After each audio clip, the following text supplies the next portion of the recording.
Welcome to the VegasStrong Revival Podcast, where the heart of Las Vegas beats through hospitality, community, and resilience beyond the Strip. We're calling all Vegas residents and local business owners. Get ready to explore the pulse of our community. We aim to uncover the unspoken truths about our local services, venues, and businesses, discussing what's amazing, what needs improvement, and how we can uplift each other to enhance the VegasStrong spirit for everyone in town. We appreciate you embarking on this journey with us to reignite the VegasStrong flame, making our city not just a destination, but a more loving and hospitable community. Before today's chat, we invite you to subscribe or follow and connect with us on our Facebook page. We release new content every Friday, so you can count on us for your weekly fix of hospitality reality. I'm your host, Warren Sprague, and I'm joined by the one and only Britt Whalen, founder of Law Critique. Now, drum roll. Let the show begin. Warren, that was an incredibly well done introduction. I'm always so impressed by you. Tell me, what are we discussing on our very first episode? I'm so excited. Oh, I'm excited too. Thanks for your lovely little compliments. It's so exciting to be sitting with you. Today, we're discussing the origin and meaning of a very important term, that being VegasStrong. What misconceptions might exist and why it's relevant today. Naturally, we anticipate a bit of an abnormal vibe to this episode, given the nature of the VegasStrong topic. Please know we have every intention of providing a certain level of comedic entertainment in future episodes, but it just didn't feel quite appropriate for this particular one. Yes, this certainly isn't our normal vibe, but I'm glad we're discussing these things since they're the driving force of this podcast and so much of what we're doing at Law Critique. What's on the agenda first? Well, Britt, let's explain the origin and the meaning of VegasStrong, as it is our city's motto, for anyone who might not know or fully understand it. Well, let's just jump right on in. Okay, how about you take that first part and explain to our listeners what happened on October 1, 2017. Okay, well, a tragic event unfolded in our city that changed our lives forever.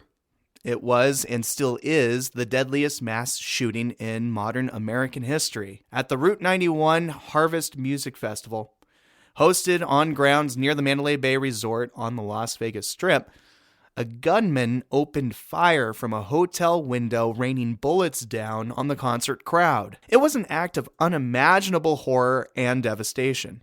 60 total lives were lost and more than 800 people sustained injuries, with many affected by gunfire, stampedes, or other related incidents during all the chaos. The scars of that sight still linger in our community today. The impact of that night will remain a part of our city's story forever, whether we like it or not, and it's a story of both heartbreak and the unwavering spirit of Las Vegas. It was a really hard time for Las Vegas, Warren, and it took a lot for our city to move past it. Do you know how the term VegasStrong even emerged? It just started appearing everywhere. I don't know who created it originally, and I'd love to meet the person who did, honestly. It was essentially a rally cry for the city after what happened. We were also devastated and hurt, grieving, and certainly angry about what happened. And I know I was personally, just from my own history as a bellman in this city. I think everyone attached to the term very quickly because it was the only citywide thing bonding us together in hope. I agree. And I would love to meet the person who coined VegasStrong too. Britt, how would you summarize what happened after the shooting? In the immediate aftermath of October 1, we saw an outpouring of support from every corner of the city, from blood banks being completely full and having to turn people away, historically successful fundraisers, billboards and signage just completely plastered all over the city with a heart around the word VegasStrong. Mm-hmm. The community truly just came together to support the victims and their families. I remember car wash companies offering free cleaning services to anyone who transported injured people to hospitals because the vehicles were covered in blood. Kindness, love, and support rang so loud in the months after the shooting, it was monumental. In the face of tragedy, we showed the entire world what it meant to be Vegas strong. And as a native, it was actually the most incredible, beautiful thing, unlike anything I have ever experienced before in this city. To be honest, Vegas Strong has since then evolved way beyond being merely a motto or a rally cry, right? Mm-hmm. It's an ethos, like a symbol. It's even a legacy and a testament, a beacon, a spirit, a movement, a philosophy, and even kind of to wrap that all together, a culture, right? Mm-hmm. It's a reminder that even in our toughest moments, we stand together as a community. Amen. Britt, let's address some misconceptions surrounding the term Vegas Strong. Some people probably don't want the term to live on. It's a hard reminder of what happened. Undoubtedly. Let me just say, though, I get it, right? Like, life has been exceptionally hard for so many Vegas residents. If we just look at the last 15 years, okay, the economic impact of the 2008 recession lingered for nearly a decade in this city. A historic mass shooting that changed our community forever. A freaking pandemic? Really? Like, completely shutting down our city and all tourism, which, quite frankly, we're still recovering from. Not to mention, Warren, the never-ending, pointless traffic cones. And now, I'm going to have to say it. F1. Oh. Yep, I went there. And just all the insanity of literally tearing apart our streets and the physical ability for locals to get to their jobs being disrupted beyond belief. Yeah. It's too much, right? Mm-hmm. It's so much in such a short amount of time, if you ask me. So, yeah, I honestly don't blame people for not wanting to be reminded about October 1 shooting. But Vegas Strong does mean a lot more than just the October 1 shooting, wouldn't you say? Precisely. That's the key point, right? People must understand that Vegas Strong was the culture born out of tragedy, not the tragedy itself. Britt, some of the response from our supporters is that the name of our podcast, the Vegas Strong Revival, has this kind of underlying tone. Like we're suggesting the community isn't strong and doesn't care like they used to. Revival being the key word. Right. Yeah, what are your thoughts on that? Yeah, so I'll tell you, I've already offended my best friend by some of the language I've chosen to use in developing law critique. She used to be a small business owner here in Vegas, and she was super confident that the level of hospitality and customer service she provided her customers was superior. So when I made the statement that excellent hospitality standards are often centered around the Strip, she took it a little bit harsh. But the important fact I want to make clear right now for anybody listening is that hospitality and customer service standards have decreased significantly around town, specifically off the Strip. And I stand firm, so firm in that statement. Mm-hmm. But that's not to say that there aren't any local businesses doing it right. It's just that the great ones are less common. And here's another side note, because apparently I like my side notes, guys. I'm very likely to offend all of our listeners at some point or another, but not you, Warren. You won't offend anyone because you're an angel. Aww. And the thing is, guys, I'm human, and we all have a right to our opinion and a right to what we say. I'm a lot of things, and an imperfect human is definitely one of them. I'm a pretty transparent human too, so I just call it how I see it. I love that. And I love your honesty. I love how direct you often are. I respect your perspective, Britt. And, you know, you have a lot of bravery, truthfully, to discuss and reimagine a pretty difficult topic for so many different people in our valley. Thanks. I gotta say, I love that you're not afraid to speak the truth when it's relevant or helpful. And although I've known you to be a rather direct person in the way you go about discussing your thoughts and feelings, you're not mean or hurtful by intention. No. I think I can speak for both of us when I say our intentions here, ladies and gentlemen, are good. Oh, yeah. We are just two good people trying to do good things for our community. Yes, we most definitely have good intentions. And sometimes, Warren, you're just better at making critiques more fluffy and nice sounding than I am. I think I'm a pretty easy guy to please. I always want to walk into something looking at the positive notes as opposed to the negative, and I hope that'll be a great thing that we'll balance out each other about. We're a good team that way. I think this transitions us smoothly into explaining a little bit about your company, La Critique, and why your company resonates with the VegasStrong philosophy. Oh my gosh, where do I even start? La Critique is a growing and evolving new company here in Las Vegas. We have officially launched this podcast, obviously. Next month, we officially will be Vegas's first concierge service available only to Vegas residents. And next year, we roll out our critique services, where we work directly with local businesses on analyzing and improving their hospitality and customer experience initiatives. This part of the business can best be described as the Locals Forbes Travel Guide, where we audit and rate local businesses with a very strict set of hospitality standards. Yes. Speaking as a hotel concierge for a moment instead of just the host of what we're up to here, let me just add, it's refreshing, honestly, to see the development of a concierge team for the locals of Las Vegas by the locals of Las Vegas. I'm sure your team is excited to serve the community, so to speak, by strengthening connections between our locals and their off-strip experiences. Many of them, like myself, speaking honestly, have only ever served our tourists on the Strip. So this is an awesome way for them to be part of something bigger and, I imagine, more meaningful to them. Speaking of that something bigger, I'll finish answering your question of why La Critique resonates with the VegasStrong philosophy. I created this company to serve our community. I created this company to be a leading force that guides our hospitality toward one another. And I've given my entire life to the hospitality industry. So I personally know how demanding and stressful it can be to succeed in meeting superior hospitality standards.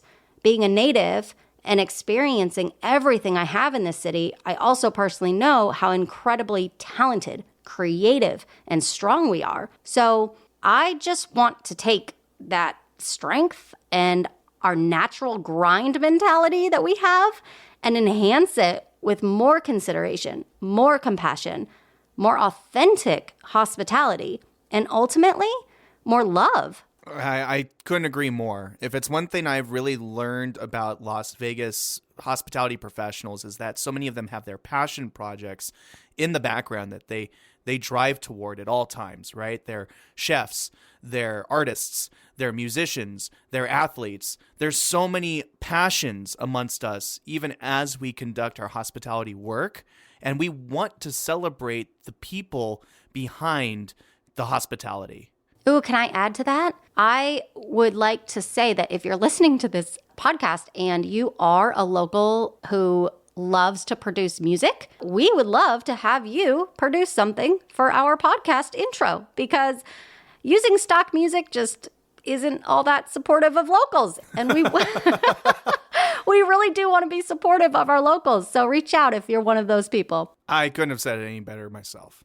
Well, listeners, I believe this is the point where we would like to plug a little advertisement. But being our first episode, Britt and I mutually agreed not to advertise at all. Just to say a big thank you to those of you who are taking the time to give us a chance on our first recording. Thank you so much to all of our supporters. Thank you. Yes, thank you. As a final segment of our episode today, I want to share some VegasStrong fails so listeners can get a better understanding of why we want to inspire change. Like our initiatives aren't just baseless, you know? What are you talking about, Britt? Come on, we're a perfect community. We never fail. Okay. I know you prefer talking about the wins, and you'll get your chance next week in the Concierge Corner. So I'll give a couple examples out of my currently full fail bucket. Ready? Ready as I'll ever be. Oh boy, here we go. Driving on the 95 this last summer, going 80 in the left lane, and a small black car comes flying up behind me.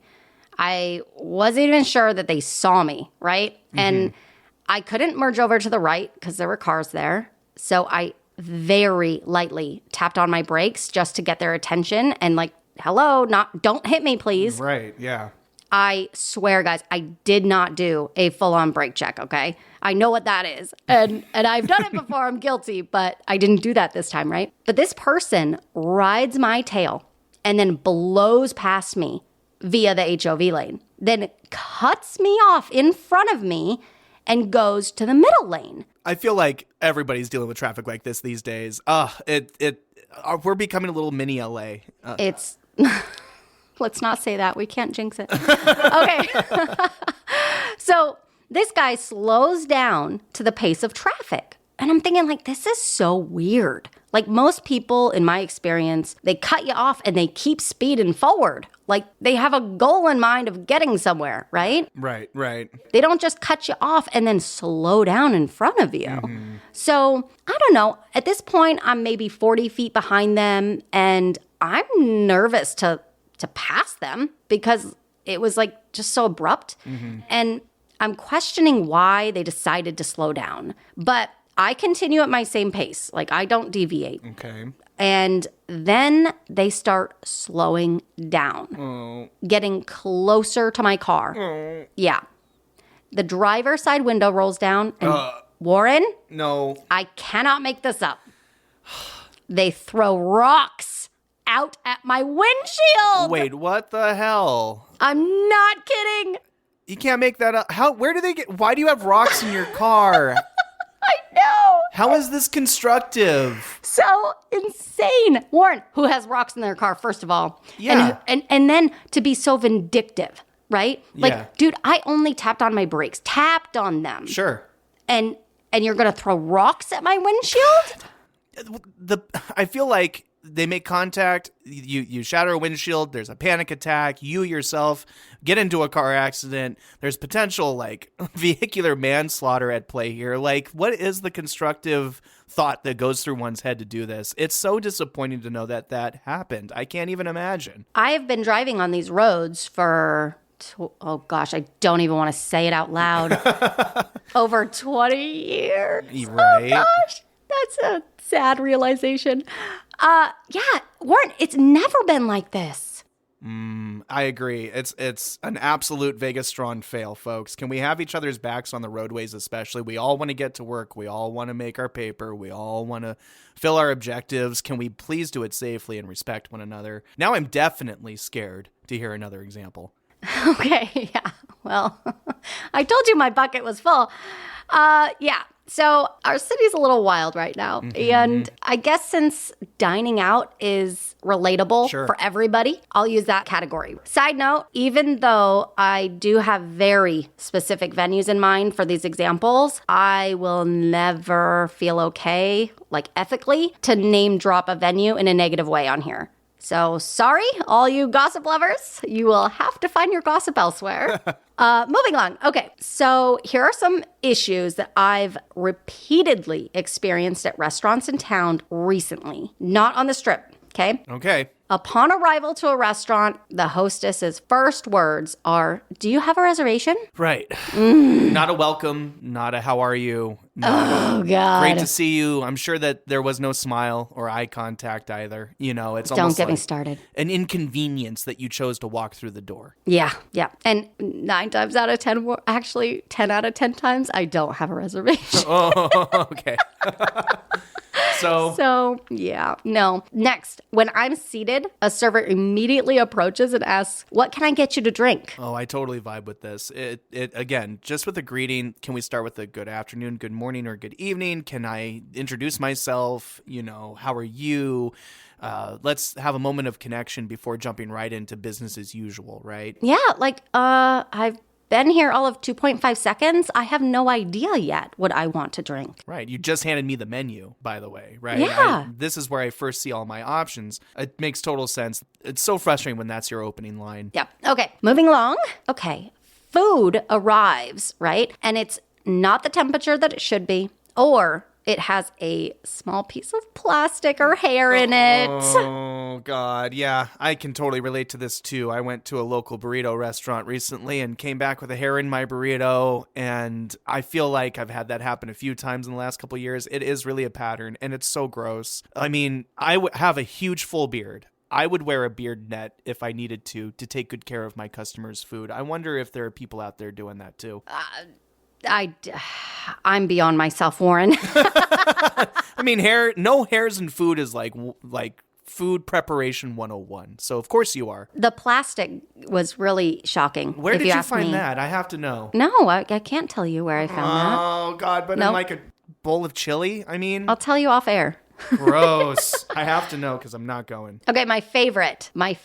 Ready? I go out and I'm catching up with an old friend and we sit at the table for an extra hour to even 2 hours after we're done eating. Mm-hmm. And the plates are never cleared, nor is our water ever refilled the entire time we're sitting there. It's like we paid our check and the service disappeared. Right. You're off the radar. You're no longer a priority. You've tipped what you're going to tip. You've given what you're going to give. You're not going to order anything else unless we go out of our way to let them know of that. And it's like, hey, we're still here. We're still a guest of yours. Please don't just drop acknowledging us, especially filling water. I mean, I know the desert's running out of it, but we're thirsty. What a lost opportunity for the business, too. I'm there for 2 hours past paying my bill. The server at any point couldn't come up and try to sell us another beverage. Are you kidding me? Honestly, I often feel quite touched when someone comes over in that scenario to offer it because it's just anticipatory service. You've still been here for a while. Can I get you anything else? It doesn't even have to feel like a sale. It feels like caring about someone. Precisely. So here's my final one. Mm-hmm. Business owners are going to love this one. Actually, I mean that very sarcastically, guys. My check is delivered on this awkward electronic device. Oh, yes. And not only is it blinding me in this dark booth, but now I'm doing my server's job by checking myself out. Exactly. Which all of the above frustrates me beyond. But now there are 8 steps to completing my bill, when before it was literally tip, total, signature. I totally vibe with this because nothing ruins the experience of being served than being asked to serve yourself the check, you know? It's such a strange thing that maybe business owners think that they're using technology to enhance the experience, but honestly, all it's doing is removing us from it even faster. We're losing touch. Right. It's a dismissal. It's got to change. It's got to change. I agree. It's totally got to change. Well, I think you bring up very relevant information here, and I know you're not the only person experiencing these customer service fails because I feel it too. I know there's a community of us who feel it out there. But honestly, we both know the arguments managers make. It's too hard to find good employees. No one wants to work anymore. It's work just to get my employees to do the basic job requirements, let alone go above and beyond. And finally, my favorite, of course, is that COVID changed everything. Love your mimicking. It's so perfect. It's cliche. It's so easy to mimic, folks. We all have the same excuses, it sounds like. I seriously hear those arguments all the time. But I believe it's time that we all take a deep breath and realize we are survivors. We are strong. We can overcome anything this crazy world wants to throw at us. And we actually can be better about hospitality and upholding service standards because the people who call this place home deserve it. That's especially powerful, and I completely agree with you, Britt. I hope if anyone listening missed that part, they rewind 30 seconds and listen again because you do deserve it. You do deserve that service standard. You do deserve to give that to one another, too. Absolutely. Thanks, Warren. To wrap up this epic first episode, I'm curious if every local were to embrace the VegasStrong ethos and apply it to their everyday lives. What do you think that might look like? Well, Britt, if everyone embraced the VegasStrong ethos in their daily lives, I envision a community where hospitality isn't just a job requirement, but actually truly a heartfelt commitment. Picture this, a city where drivers extend courtesy, patience, and respect for each other. Oh my goodness. Where road rage gives way to understanding. And in our restaurants, imagine a dining experience where the service is impeccable, where every guest feels genuinely welcomed and cared for, where the staff's dedication to excellence shines through every individual interaction. Yes. Actually, I think of a different setting where the VegasStrong mentality feels still so very much alive and so very much a model of what we would like to see embraced by the rest of the local community. Can you guess the setting I'm discussing? I think so, but go ahead. To me, it's the Vegas Golden Knights. Yes. It's the T-Mobile Arena. Go Knights, go. Go Knights, go! Our defending Stanley Cup champions, it's the Fortress. I'm sure, if you're listening to this, I just got chills remembering how we all rallied among the Vegas Golden Knights, our first professional sports expansion team of, major league sports, coming together, being this band of misfit toys from other teams who didn't have faith from those previous teams they played for to become one of the finest teams in the National Hockey League. Yeah. I mean, we won the Western Conference. We went to the Stanley Cup final in our very first season. And I think a lot of that had to do with the drive the players held in their hearts, inspired by the events that gave birth to VegasStrong. Well, it was so connected to the community. Like, we had this horrific tragedy. Our community was completely grieving and mad and frustrated and didn't, like, I almost get a sense like we almost didn't even know what to do with ourselves. Right. Yeah. And then the Vegas Knights.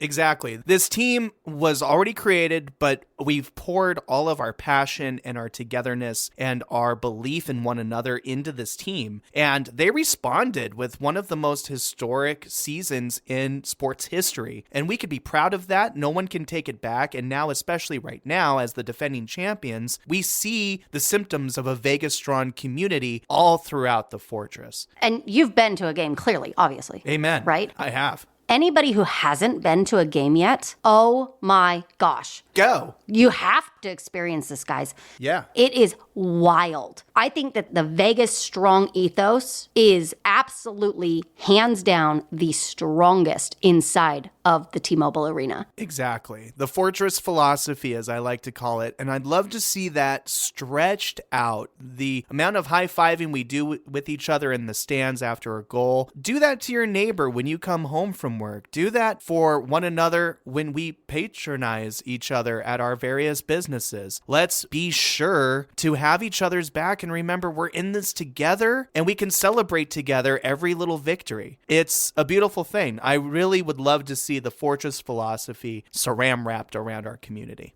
Oh, gosh, that sounds amazing. And that's exactly what I'm talking about, right? Like, I imagine that in any setting around town, simple gestures of kindness, like saying hello to a stranger walking by, introducing ourselves to new people with an actual handshake. Without hand sanitizer to follow soon after? Just saying. Yeah, I mean, you do you. Okay. I don't use hand sanitizer, but a lot of people do and they like it. So whatever, let them use their hand sanitizer. But a handshake is so customary and it's such a bond. So bringing that back, holding a door open, not just the person who's holding the door, but the person walking through, acknowledge that the other person held the door for them. Oh, totally. Yeah. I try to keep chivalry alive and I'll get the door for 8 out of 10 people, regardless of, the gender split here. And it's amazing how many just whisk right on by, not even noticing. No, thank you. Yeah. No, hey, cool. So weird. Yeah. It's like this weird silent thing that's happening. I think to add to that, it's just like the simple please and thank yous. Amen. Where did those go? It seems like those things are pretty easy to do, right? let's elevate the standard of human connection and consideration just in general. Because Vegas Strong isn't just a phrase, but actually a way of life that outpours compassion, support, and genuine connection within our community. If each of us adopts this VegasStrong philosophy or the Fortress philosophy, and it's all nice and stretched. I love it. I'm sorry, I want to put it on a t-shirt. It's not just a change in behavior, it's a cultural shift towards a more loving, respectful, and empathetic living environment. And who doesn't want that? Right? But let's not forget, okay? Like, this kind of a shift isn't just a one-time thing. It will require effort on a regular basis. Change takes time and practice, as we all know, especially if this stuff doesn't come naturally. But that process can totally start right now if you choose it. That's a powerful vision. Britt, I truly believe VegasStrong will become part of our everyday lives, and other cities will actually be jealous of what Vegas community really means. Well, they should be jealous. Well, Warren, we did it. We hosted our very first episode.